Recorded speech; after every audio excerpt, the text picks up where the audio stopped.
இன்னைக்கு ஈரோடு டு சென்னை போறதுக்காக நம்ம புக் பண்ண பஸ் தான் ஏர் சிட்டி டிராவல்ஸ். சரி, கரெக்டான டைமிங்க்கு பஸ் வந்துருன்னு சொல்லிட்டு வெயிட் பண்ணிட்டு இருந்தா ஒரு 1/4 மணி நேரம் லேட்டா பஸ் வந்துச்சு.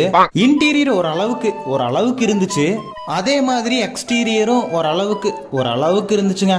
நீங்க பாக்குற மாதிரி மத்த பஸ் மாதிரி எல்லாம் இல்லாம இந்த பஸ்ல என்னதான் டிஃப்ரெண்டா இருந்துச்சுன்னா, லைட் எரியும் போது கூட நம்மளுக்கு கண்ணு கூசாதுன்னா பாத்துக்கங்களேன். லைட் ஆன் பண்ணாலும் ஆஃப் பண்ணாலும் ஒரே மாதிரி தாங்க இருக்கும். அப்படி ஒரு டெக்னாலஜி. பேக் வைக்கிறதுக்கு ஒரு ஹோல்டர் ஒன்று இருந்துச்சு. அது நல்ல புது மாடலாவே பண்ணியிருந்தாங்க. வாட்டர் பாட்டில் ஹோல்டர் இதுதானுங்க. அதுக்குள்ள இருக்கிற பாட்டில் மட்டும் என்னோடதுங்க. பெட்ல கல்லு மண்ணெல்லாம் கிடந்துச்சுங்க. நல்லா கூட்டி விட்டு படுத்துக்கணுங்க. சார்ஜரும் ஒர்க் ஆச்சுங்க. பெட்ஷீட்டும் கிளீனா நல்லா இருந்துச்சுங்க. ஏசி ஓரளவுக்கு இருந்துச்சுங்க. ஆனா கொடுத்த காசு கொறுத்து இல்லைங்க. சுருக்கு பை ஒன்று இருந்துச்சுங்க. நல்லா சுத்தி காமிச்சு கொண்டு வந்து கோயம்பேடுல விட்டாங்க 1 hour லேட்டா. இந்த டிராவலை பத்தி கண்டிப்பா கமெண்ட் சொல்லுங்க. வரட்டா மாமே.